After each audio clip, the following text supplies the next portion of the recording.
Hello students and welcome to the एजुकेंट।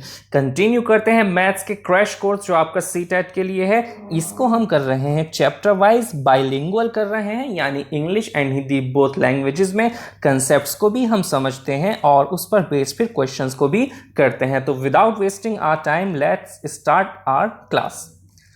आज fifth chapter mensuration जो आपका चल रहा है उसके पार्ट 2 को हम कंटिन्यू करेंगे और इसमें मैं कराऊंगा आपको टाइप 3 के क्वेश्चंस, क्योंकि टाइप 1 एंड टाइप 2 हम पहले वाले पार्ट में कंप्लीट कर चुके हैं। तो इस टाइप में आप करेंगे स्क्वायर एंड रेक्टेंगल पर बेस्ड क्वेश्चंस, यानी कि वर्ग और आयत पर जो मिक्स क्वेश्चन आपके एग्जाम में आते हैं उनको आज हम देखने वाले हैं। तो देखते हैं आज का पहला क्वेश्चन। एक वर्ग व एक आयत के परिमाप बराबर हैं, पेरीमीटर बराबर दी हुई है दोनों की। यदि वर्ग का परिमाप 40 सेंटीमीटर तथा आयत की लंबाई वर्ग की भुजा से 2 सेंटीमीटर अधिक हो तो आयत का क्षेत्रफल आपसे पूछा है। तो हमें निकालना क्या है? रेक्टेंगल का एरिया यानी कि आयत का क्षेत्रफल। क्या चीज दी? परिमाप बराबर। तो दो चीजें हैं, तो दोनों को मैं लिख लेता हूं। एक तरफ आपका स्क्वायर ले लेंगे, दूसरी तरफ हम ले लेंगे रेक्टेंगल और दोनों की इंफॉर्मेशन लिखते जाएंगे। परिमाप बराबर दिया हुआ तो पेरीमीटर की बात हो रही है, इसके लिए पी लिख लेता हूं। पेरीमीटर दिया कितना है आपको? 40 सेंटीमीटर, तो 40 लिख लेते हैं। सेंटीमीटर आप जानते ही हो, तो रेक्टेंगल का पेरीमीटर भी कितना होगा? वो भी 40 होगा, क्योंकि दोनों चीजें बराबर दी गई। अब मुझे ये बताओ, जो आयत की लंबाई थी वो वर्ग की भुजा से 2 सेंटीमीटर अधिक है, तो वर्ग की भुजा है कितनी? ये मैं आपको लास्ट वीडियो में सारे बेसिक फॉर्मूले अच्छे से बता चुका हूं। बिना फॉर्मूला लगाए सिर्फ कॉमन सेंस आप इसको निकाल सकते हो कि भाई अगर पेरीमीटर 40 है तो साइड कितनी होगी? साइड होगी उसकी 10 सेंटीमीटर। क्यों? पेरीमीटर को 4 से डिवाइड कर लो, आपके पास साइड आ जाया करेगी, यानी कि भुजा आ जाएगी।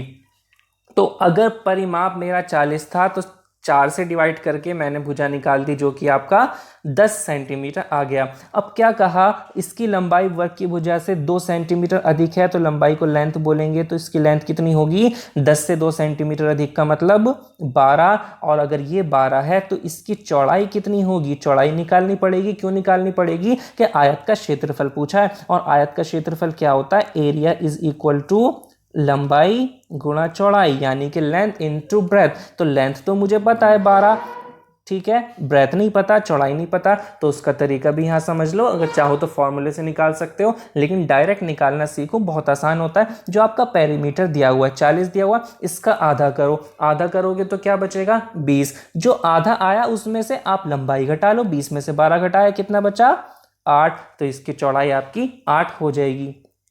तो 12 मेरे पास पहले से था, 8 मैंने लिख दिया। 12 8 कितना होता है? 96, यानी कि 96। तो 96 आ गया area. Option number 3 96 will be the right answer. बात समझ में आई? फॉर्मूला लगाकर निकाल सकते हो, इधर से उधर करोगे, एल इधर लाए बी उधर लाए, कर सकते हो अगर ऐसे समझ में आए। लेकिन मैंने आपको डायरेक्ट कॉमन सेंस से ही आपको लास्ट वीडियो में भी बताया था, यहाँ भी उसी तरह बता रहा हूँ। क्या ध्यान रखो, फिर से पेरीमीटर का आधा करा जो कि 20 आ गया, इसमें से सिर्फ आपको 12 घटाना था, तो बचा हुआ मेरे पास चौड़ाई आ गई। बात समझ में आ गई होगी। देखते हैं अपना नेक्स्ट क्वेश्चन। किसी वर्ग का परिमाप 24 सेंटीमीटर है और किसी आयत की लंबाई 8 सेंटीमीटर है। यदि वर्ग और आयत के परिमाप बराबर हों तो आयत का क्षेत्रफल है।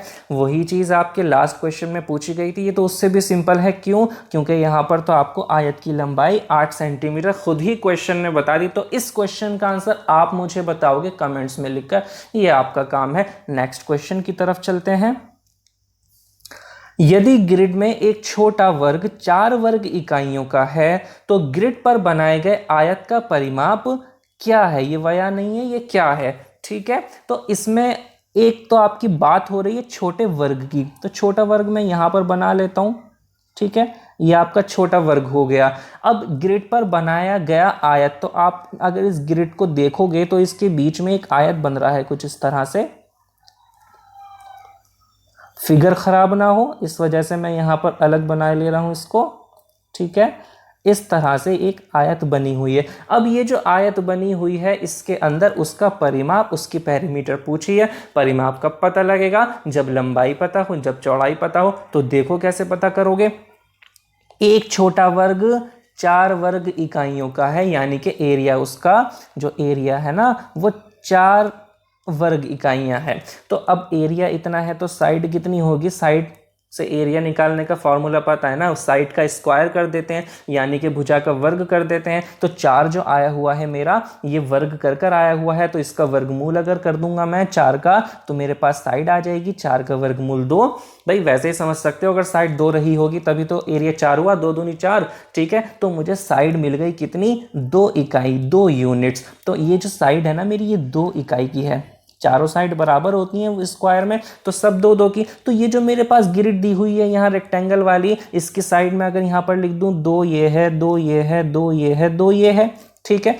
टोटल कितना हो गया, नीचे लिख देता हूँ 8, तो 8 इधर हो गया, 8 उधर हो गया। इधर वाला बताओ कितना होगा, ये 2 और 2 ये 4 हो गया, और इधर वाला कितना हो गया, ये 4। पेरीमीटर क्या होता है, चारों भुजाओं का योग। तो चारों भुजाओं का योग है तो आपके सामने 8 ये हो गया, 8 इसके सामने वाला कितना 16, 4 ये और 4 ये 16 और 8 ये कितना हो गया 24। तो आप यानी कि इस पूरे की चारों भुजाओं को अगर आप जोड़ोगे तो चारों भुजाओं का योग मेरा आ रहा है 24, और चारों भुजाओं का योग ही होता है परिमाप। तो ऑप्शन नंबर 2 24 यूनिट सही आंसर आपका हो जाएगा। तो फॉर्मूले से करने की जरूरत क्या है आपको, अगर मीनिंग समझ में आता है परिमाप का तो आप डायरेक्ट निकाल सकते हो।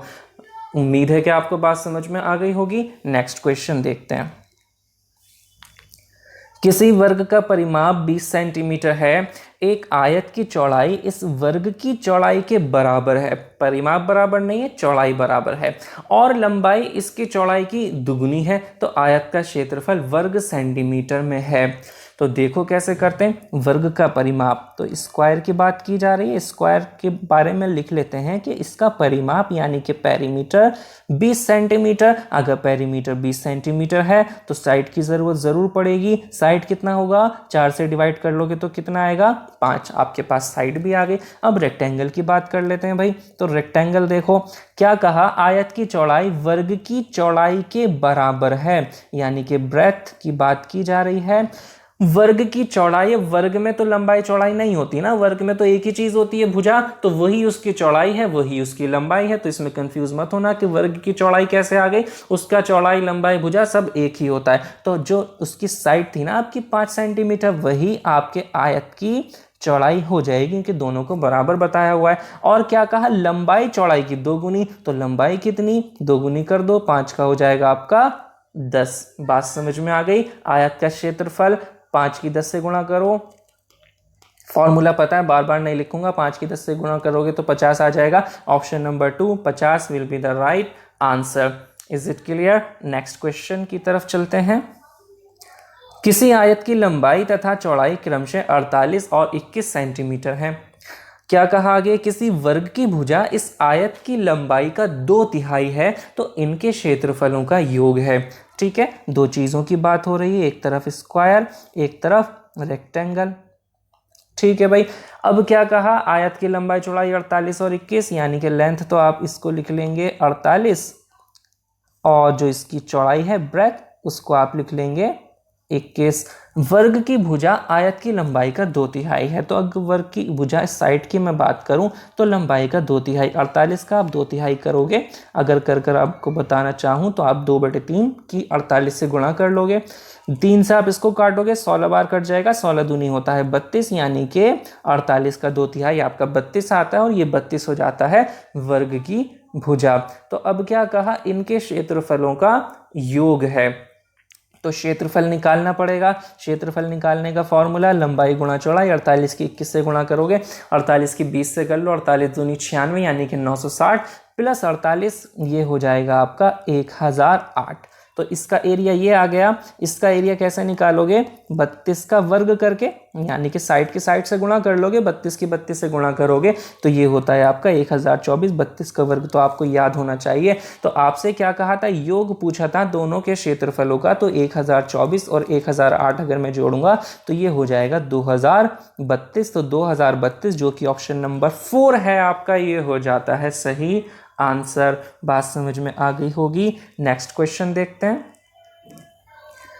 तार के 2 टुकड़े हैं और प्रत्येक की लंबाई 272 सेंटीमीटर है। एक टुकड़े से एक वर्ग बनाया गया तथा दूसरे से एक आयत बनाई गई। यदि वर्ग की भुजा आयत की चौड़ाई से 18 सेंटीमीटर अधिक है तो इनके क्षेत्रफलों का अंतर तार से बनाया गया तो पहले तो चलो भाई लिख लो, एक तरफ स्क्वायर दूसरी तरफ रेक्टेंगल।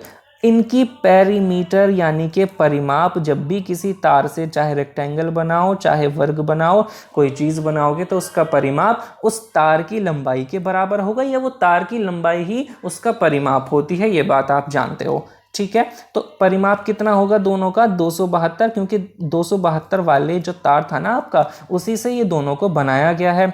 प्रत्येक की लंबाई 272, ये नहीं कि आधा आधा करके बना दी, दोनों की अलग अलग 272 लंबाई थी, तो वो दोनों का परिमाप हो गया। वर्ग बना दिया, आयत बना दी गई। अब क्या कहा, वर्ग की भुजा आयत की चौड़ाई से 18 सेंटीमीटर अधिक है, तो वर्ग की भुजा निकाल लो। वर्ग की भुजा निकालने का तरीका बताया हुआ है, परिमाप को 4 से डिवाइड करो। 4 से डिवाइड करोगे तो कितना आएगा भाई, 4 से डिवाइड करोगे तो 4 × 24 हो गया, 3 बचा 32, 4 × 8 32, तो 68 आ गया। अब क्या कहा, आयत की चौड़ाई से 18 सेंटीमीटर अधिक है ये, तो आयत की चौड़ाई कितनी होगी, ये 68 जो है ये अधिक है 18, तो 18 कम कर लूंगा तो मेरा जो चौड़ाई आएगी आयत की वो 50 सेंटीमीटर आ जाएगी आपकी। अब क्या चाहिए मुझे, इसकी लेंथ चाहिए, लंबाई चाहिए, तो बताया था परिमाप को आधा करो, 272 का आधा करोगे 136, उसमें से चौड़ाई घटा दो, 136 में से 50 घटाया 80, आपकी लंबाई आ गई। फिर बता रहा हूँ, चाहे तो फॉर्मूले में रखकर निकाल सकते हो। कभी सोच रहे हो कि मैं फॉर्मूला लिख ही नहीं रहा कहीं पर, क्योंकि लास्ट वीडियो में बहुत डिटेल में आपको सारी चीज़ें बता चुका हूँ, तो बार बार उसी चीज़ को रिपीट करने से कोई फ़ायदा नहीं है, आप जानते हो। ये डायरेक्ट निकालना अब आपको आ जाना चाहिए। तो ये लेंथ आ गई आपकी। अब क्वेश्चन ने क्या पूछा था, क्षेत्रफलों में अंतर, तो भाई अब जल्दी से इसका क्षेत्रफल निकाल देते हैं। 68 का आप वर्ग करोगे, 68 का वर्ग आपको भी याद नहीं होगा, तो देखो कैसे करोगे, ट्रिक से बता देता हूँ। 68 में से 25 आप माइनस करो, यानी कि 25 से 68 का डिफरेंस देखो, तो 25 से 68 का डिफरेंस करोगे 43 आएगा।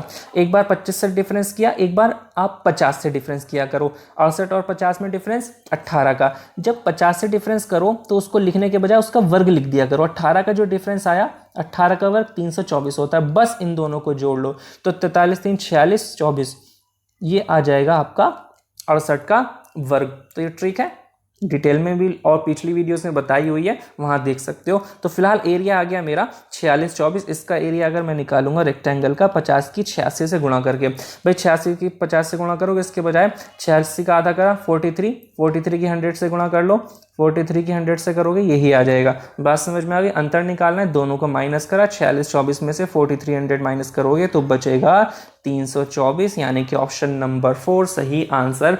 बात समझ में आ गई होगी। नेक्स्ट क्वेश्चन की तरफ चलते हैं।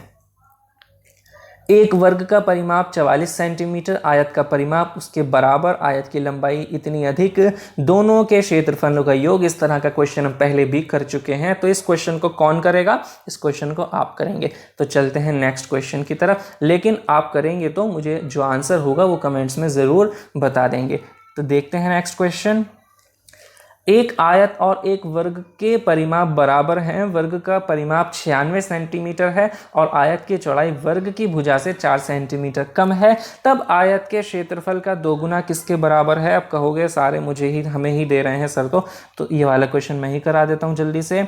देखो वैसे कर चुके हो आप इस तरह का क्वेश्चन, एक तरफ लिख लिया स्क्वायर, एक तरफ लिख लिया आपने रेक्टेंगल। वर्ग का परिमाप 96 सेंटीमीटर, तो पी हो गया 96, और आर के बारे में जब बात करोगे इनके दोनों के बराबर हैं, तो इसका परिमाप भी कितना हो जाएगा, 96 ही हो जाएगा। अब क्या निकालोगे, इसकी भुजा निकाल लेते हैं, 4 से डिवाइड करके, 96 को 4 से डिवाइड करोगे तो आपका 24 आया। क्या कहा, आयत की चौड़ाई वर्ग की भुजा से 4 सेंटीमीटर कम है, तो ब्रेथ जो है वो 4 सेंटीमीटर कम होने का मतलब 24 वो थी, तो ये हो जाएगी 20। तो एल निकालोगे, एल निकालने का तरीका 96 का आधा करा 48, 48 में से 20 घटाए 28, दोनों चीजें मिल गई।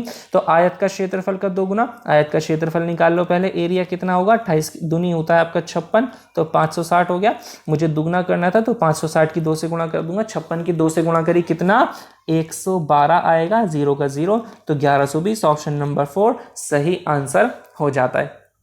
तो अगर अपने आप इस क्वेश्चन को करना चाहो तो आपने देखा कितनी आसानी से सेकंड्स में आप इस क्वेश्चन को कर सकते हो, अगर आपको क्वेश्चन करना आता है तो होपफुली आपको आज की वीडियो पसंद आई होगी, क्योंकि आपने कुछ नया और शॉर्ट ट्रिक्स सीखी होंगी क्वेश्चंस को करने की। तो आपको वीडियो अच्छी लगी हो तो आप इसको लाइक ज़रूर कर दें, और अगर चैनल अभी तक सब्सक्राइब नहीं किया है तो सब्सक्राइब भी कर दें, और अपने फ्रेंड्स के साथ जहाँ शेयर कर सकते हैं शेयर भी करें। एंड मोस्ट इंपॉर्टेंटली अपना ख्याल रखें। Thank you so much.